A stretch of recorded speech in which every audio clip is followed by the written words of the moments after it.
Parlour service கொடுக்கறது கேட்டுட்ருப்பாங்க. அப்படியெல்லாம் great clients இருக்காங்க எனக்கு தெரியுமா.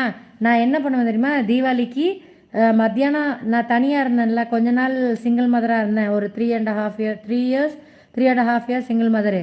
அப்போ நான் எங்கேயும் போக முடியாதுல்ல, நான் தனியாக எங்கே போய் சுற்றிட்டு வரேன் தீபாவளிக்கு.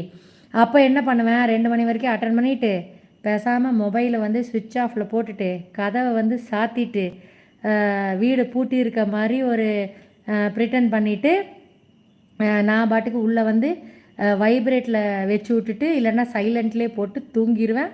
இல்லைன்னா நான் ஏதாச்சும் யூடியூப் பார்க்கணும் இல்லை டிவி பார்க்கணுன்னா வால்யூம் கம்மியாக வச்சுட்டு தீபாவளி ப்ரோக்ராம்ஸ் எல்லாம் மத்தியானத்துக்கு மேலே பார்த்துட்ருப்பேன்.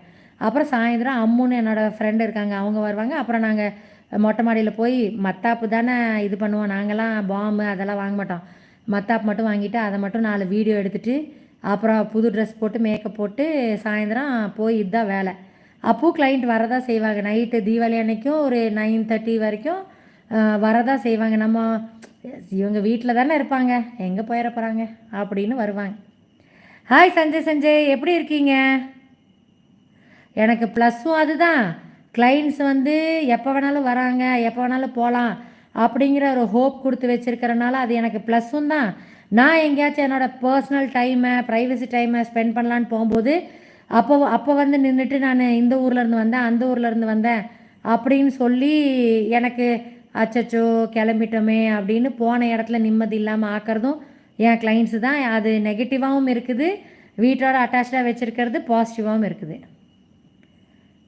நான் நல்லா இருக்கேன். ஆர்மி பற்றி உங்ககிட்ட பேசுகிறவங்க இப்போ லைவில் இருக்காங்களா? சுரேஷ்குமார் லக்ஷ்மிகலா பேசிகிட்டு இருந்தாங்க அன்னைக்கு, அவங்க இருக்காங்க. பிரசன்னா தூங்க போயிட்டாரு. லக்ஷ்மிகலா தான் அன்னைக்கு பேசிகிட்டு இருந்தாங்க. லக்ஷ்மிகலா பிரசன்னா எல்லோரும் பேசிகிட்டு இருந்தோம்.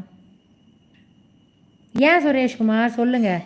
ஜாலி 7 டெரரிஸ்டோட வீடு, ஜேஎன்கேல இருக்கிற 7 டெரரிஸ்டோட வீட்டை பாம்பார்ட் பண்ணிட்டாங்க. சந்தோஷம், அவங்க வீடாச்சும் அழிஞ்சிச்சில்ல அப்படின்ட்டு. ஆனால் என்ன, பாகிஸ்தானி பீப்புளை வந்து இந்தியா விட்டு போங்கன்னு சொல்கிறது நம்மளுக்கும் மனசு கஷ்டமாக இருக்குது. குழந்தைங்கள வச்சுட்டெல்லாம் ஒரு சிலர் பொண்டாட்டி இந்தியனு, ஒரு சிலர் புருஷன் இந்தியனு, குழந்தைங்க பாகிஸ்தானி, அம்மா குழந்தைங்களெல்லாம் பிரித்த மாதிரி ஆகுது. அது ஒரு வருத்தமாக இருக்குது. அப்புறம் அந்த இண்டஸ் வேலி ட்ரீட்டி அதை வேற க்ளோஸ் பண்ணிட்டாங்களா இல்லை பண்ணுவோன்னு சொல்லியிருக்காங்களா? பண்ணுவோன்னு சொல்லியிருக்காங்க, பண்ணிட்டாங்களான்னு தெரியல எனக்கு. அதை பற்றி நான் ரொம்ப டீப்பாக பார்க்கல. அதெல்லாம் கொஞ்சம் கஷ்டமாக தான் இருக்குது. ஆக்சுவலி 2 கண்ட்ரியுமே இந்த சைடும் டெரரிசம் வளராத அளவுக்கு, டெரரிஸ்ட்டுன்னு தெரிஞ்சாலே அவனை வந்து எதுவுமே பண்ணலைன்னா கூட ப்ரிசனில் போட்டணும், அப்போ தானே அவன் எதுவுமே லொல்லு பண்ணாமல் இருப்பான். அதே மாதிரி பாகிஸ்தான்லேயும் டெரரிசம் வந்து சப்போர்ட் பண்ணக்கூடாது, அவங்கள வந்து ட்ரைனிங் கொடுக்கறதோ எதுவுமே பண்ணக்கூடாது. அவங்களும் அவங்க நாட்டில் வளர்கிற டெரரிஸ்ட்டை பிடிச்சி லைஃப் டைம் ப்ரிசன்மெண்ட் கொடுத்துடணும், லைஃப் டைம் அவங்க வெளியே வரக்கூடாது. அப்படி கொடுத்துட்டாங்கன்னா அதே போதுமானது. ஆனால் டெரரிஸ்ட் பண்ண பாவத்துக்கு பாகிஸ்தானிஸ் எல்லாரும் மோசம் இல்லைல்ல, அதில் பாகிஸ்தானியும் இருக்காங்க, காஷ்மீரியும் இருக்காங்க. அப்போ நம்ம பார்ஷியலாக மற்ற மக்களையும் சஃபர் பண்ணுற மாதிரி பண்ணுறது சரியில்லைல்ல. டெரரிஸ்ட்டை பிடிக்கிறாங்க, டெரரிஸ்ட்டை மர்டர் கில் பண்ணுறாங்க, டெரரிஸ்டோட வீட்டை பாம்பார்ட் பண்ணுறாங்க, அதெல்லாம் ஓகே. ஆனால் இதெல்லாம் பார்க்கும்போது கொஞ்சம் மனசு கஷ்டமாக தான் இருக்குது. பாதி நல்ல பாகிஸ்தானிஸும் சஃபர் ஆகுறாங்களே அப்படின்ட்டு.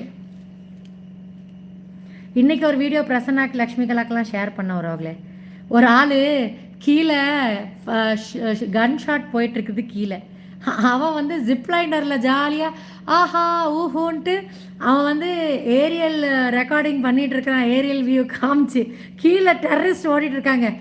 அவனை டிக்கிலே சுட்டானுங்களா, அந்த ஆளை மண்டையில் சுட்டானுங்களா, இறங்கினதுக்கப்புறம் அந்த எண்டில் சுட்டாங்களா, இல்லை அவன் எஸ்கேப் ஆகிட்டானா தெரியல. அந்த சைடு ஜிப்லைனரில் அனுப்புகிறவனுக்கும் அவன் வந்து அல்லாஹூ அக்பர்னு அவனை ஜிப்லைனரில் அனுப்புறதுக்கு சொல்கிறானா, அவன் தெரிஞ்சு சொல்கிறானா தெரியாமல் சொல்கிறானா ஒன்றுமே புரியல. சிரிப்பும் வருது, பாவமாகவும் இருக்குது. இந்த ஆள் என்னடா ஆனா அப்படின்ட்டு ஒரு மாதிரி எந்தவாக இருந்துச்சு. அப்புறம் லக்ஷ்மிகலாக்கும் பிரசன்னாக்கு மட்டும் அனுப்பிச்சுட்டேன்.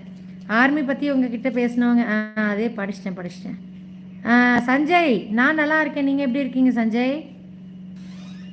சரி, 12 போய் தூங்கலாம். நாளைக்கு சோத்தாக்கணும்.